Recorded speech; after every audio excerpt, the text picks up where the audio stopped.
Hello, Bacho. Let's read the question. So the question says, a manufacturer of a line of patent medicines is preparing a production plan on medicines A and B. There are sufficient ingredients available to make 20,000 bottles of A and 40,000 bottles of B, but there are only 45,000 bottles into which either of the medicines can be put. Furthermore, it takes 3 hours to prepare enough material to fill 1,000 bottles of A, and it takes 1 hour to prepare enough material to fill 1,000 bottles of B, and there are 66 hours available for this operation. The profit is rupees 8 per bottle for A and 7 for bottle B per bottle. How should the manufacturer schedule the production in order to maximize his profit? Also find the maximum profit. So आइए बच्चों इसका की concept लिख लेते हैं. की concept. ठीक है बच्चों, तो अब इसका की कॉन्सेप्ट हो जाएगा कि मैक्सिमाइजिंग है ना, maximizing Z, that is the profit, in order to schedule the production, or maximizing Z by plotting the graph of the equations. तो ये मेरा की कॉन्सेप्ट हो जाएगा. अब इस क्वेश्चन पे ध्यान देते हैं. तो इसमें bottle A and bottle B की बात करी जा रही है जो मेडिसिन बना रहे हैं. तो हम ऐसे कर देते हैं, वेरिएबल लेट करते हैं, let production of each bottle of A and B are X and Y respectively. ठीक है बच्चों, एक्स और वाई रिस्पेक्टिवली हो गई दोनों बॉटल्स ए और बी. ठीक है. अब ए पे प्रॉफिट है 8 रुपए का, बी पे प्रॉफिट है 7 रुपए का. तो मेरा जो जेड होगा वो हो जाएगा 8x प्लस 7y. इसको मुझे मैक्सिमाइज करना है, राइट. इसको मुझे मैक्सिमाइज करना है. अब अगर हम क्वेश्चन को ध्यान से पढ़ें तो उसमें ये लिखा है, it takes 3 hour and 1 hour to prepare enough material to fill 1000 bottles of type A and type B. ठीक है. So x bottles of A and Y bottles of B कैसे प्रोड्यूस होंगे बच्चों? A की 3 घंटा लगता है, right. So 3x upon 1000 hours. And B के लिए 1 ही घंटा लगता है, तो 1y लिख लो या तो y लिख लो, सिर्फ y अपॉन 1000 आवर्स. ठीक है. But there are only about 66 hours available. 66 hours ही अवेलेबल, उससे ज़्यादा आवर्स अवेलेबल है नहीं ऑपरेशन के लिए. तो जो मेरी पहली इक्वेशन बन जाएगी बच्चों वो ये बन जाएगी, 3x upon 1000 plus y upon 1000 is less than and equal to, या तो 66 से कम या उसके बिल्कुल इक्वल हो 66, राइट. तो एलसीएम लेके 1000 को उधर ट्रांसपोज कर दो. So this implies 3x plus Y less than and equal to 66,000, right बच्चों. अब जो मेरे पास रॉ मटेरियल है 2000 bottles of A and 4000 bottles of B है, but there are total 45,000 bottles.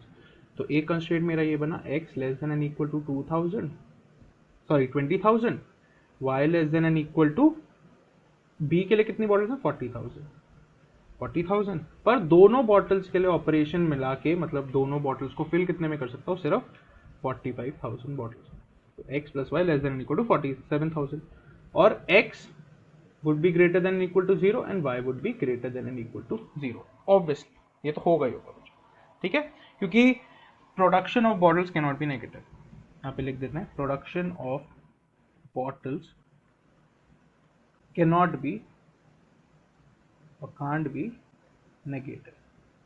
बड़ी सिंपल सीधी बात.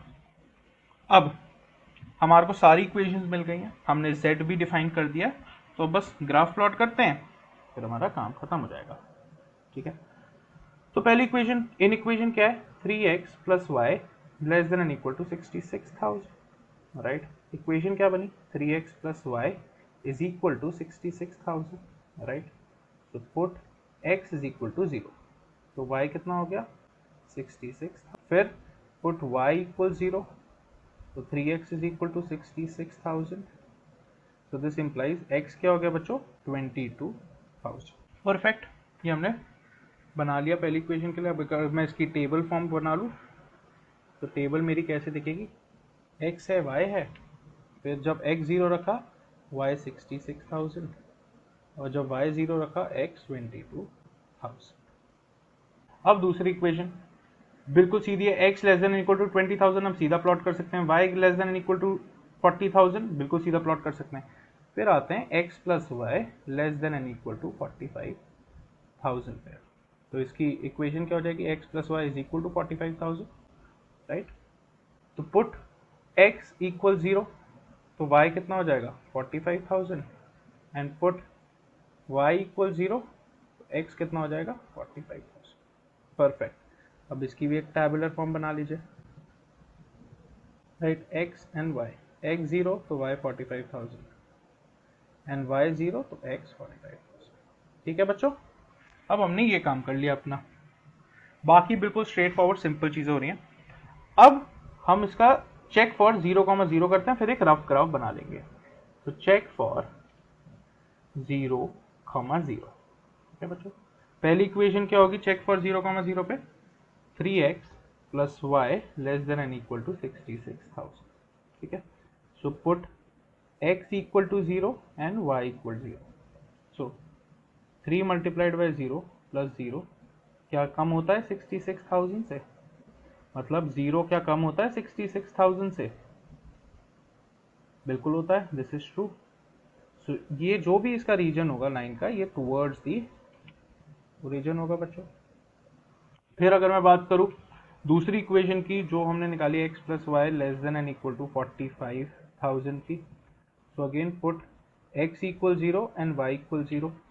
क्या 0 कम होता है 45,000 से, बिल्कुल ट्रू है ये, तो ये भी टूवर्ड्स ओरिजिन हो जाएगा बच्चों, राइट। ये भी टूवर्ड्स ओरिजिन हो जाएगा। अब एक रफ सा ग्राफ बना लेते हैं, ठीक है इनका। तो आइए ये देखिए, ये हम एक रफ सा ग्राफ बनाता हूँ। सो एक ग्राफ बना लीजिए, ये हमने ले लिया हमारा x एक्सिस, ये हमने ले लिया बच्चों हमारा y एक्सिस।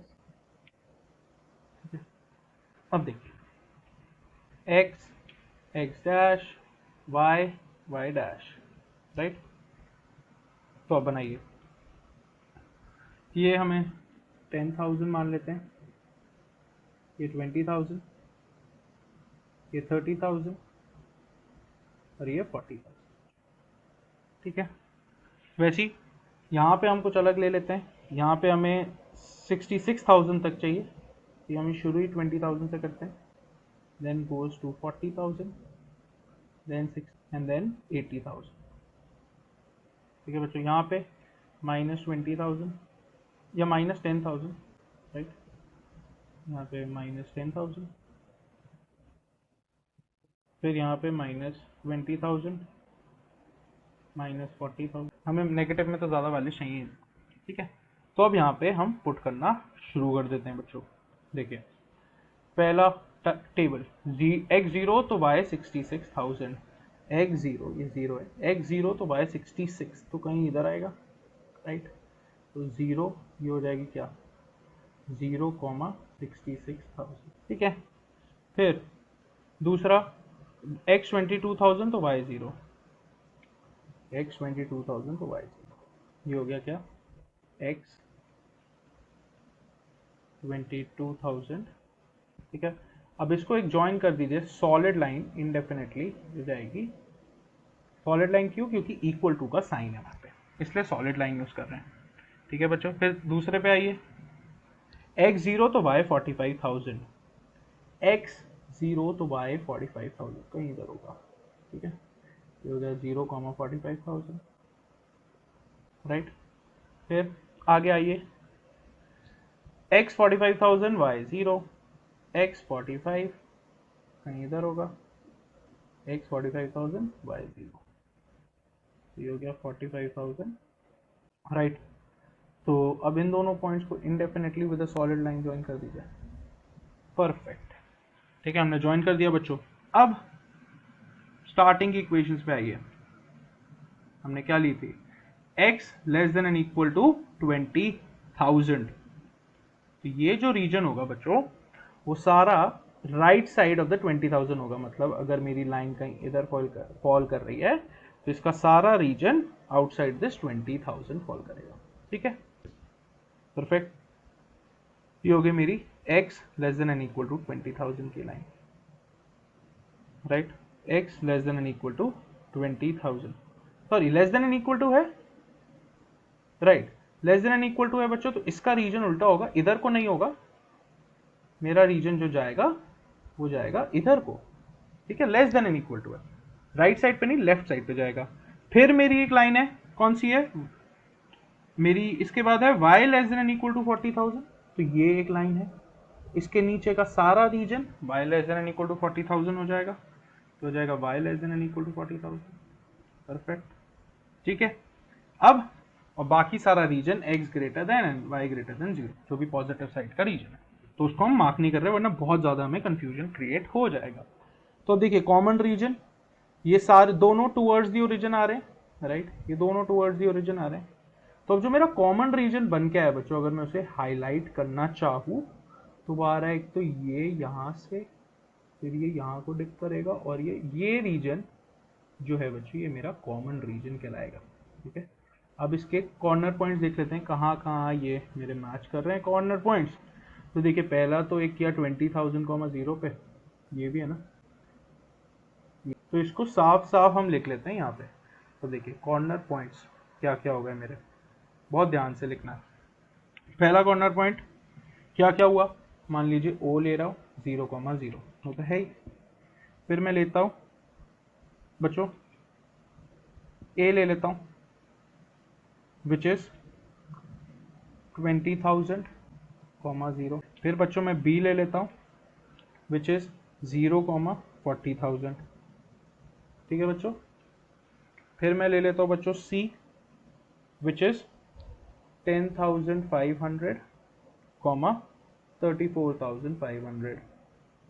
ठीक है बच्चों, और फिर मैं ले लेता हूँ डी विच इज 20,000, 6,000। ये जब हम ग्राफ में बनाएंगे हमें बिल्कुल साफ साफ दिखेंगे।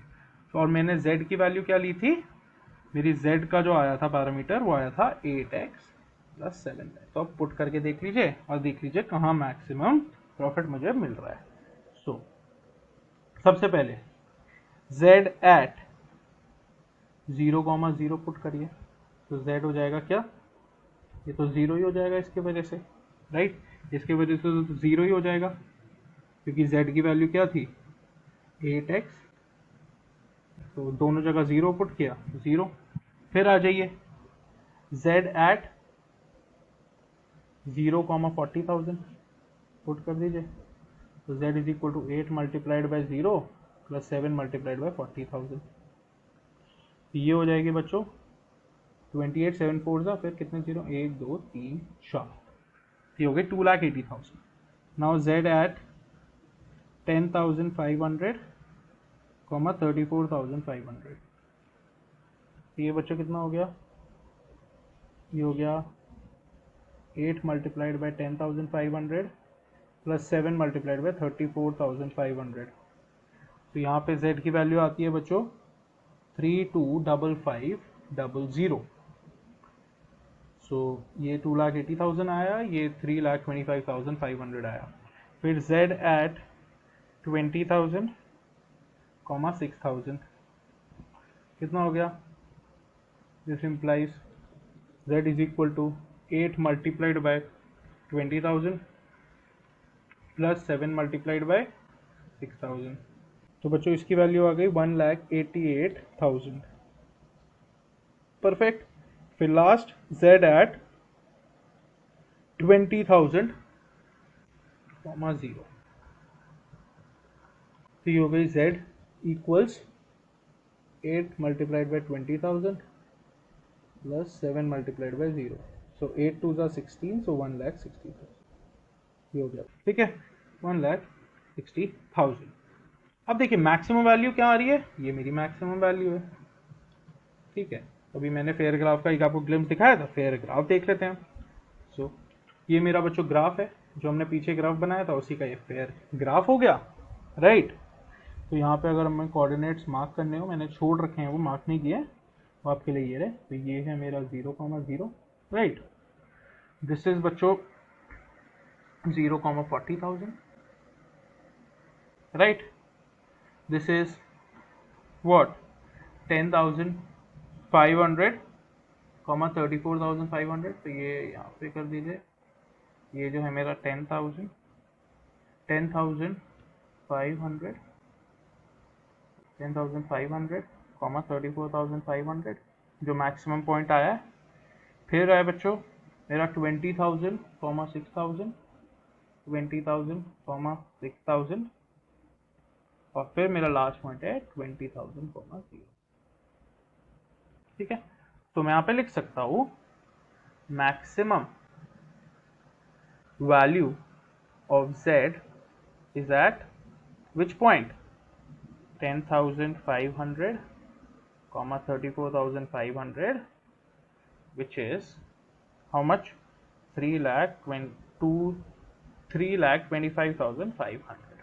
Okay, so therefore I can write maximum profit is rupees 3,25,500 obtained when कितना 10,500 bottles of A and 34,500 bottles of B are manufactured or produced. Manufactured. ठीक है बच्चों, so the final answer is maximum profit is 3,25,500 obtained when 10,500 bottles of A and 34,500 bottles of B are manufactured. I hope you understood it well. Best of luck.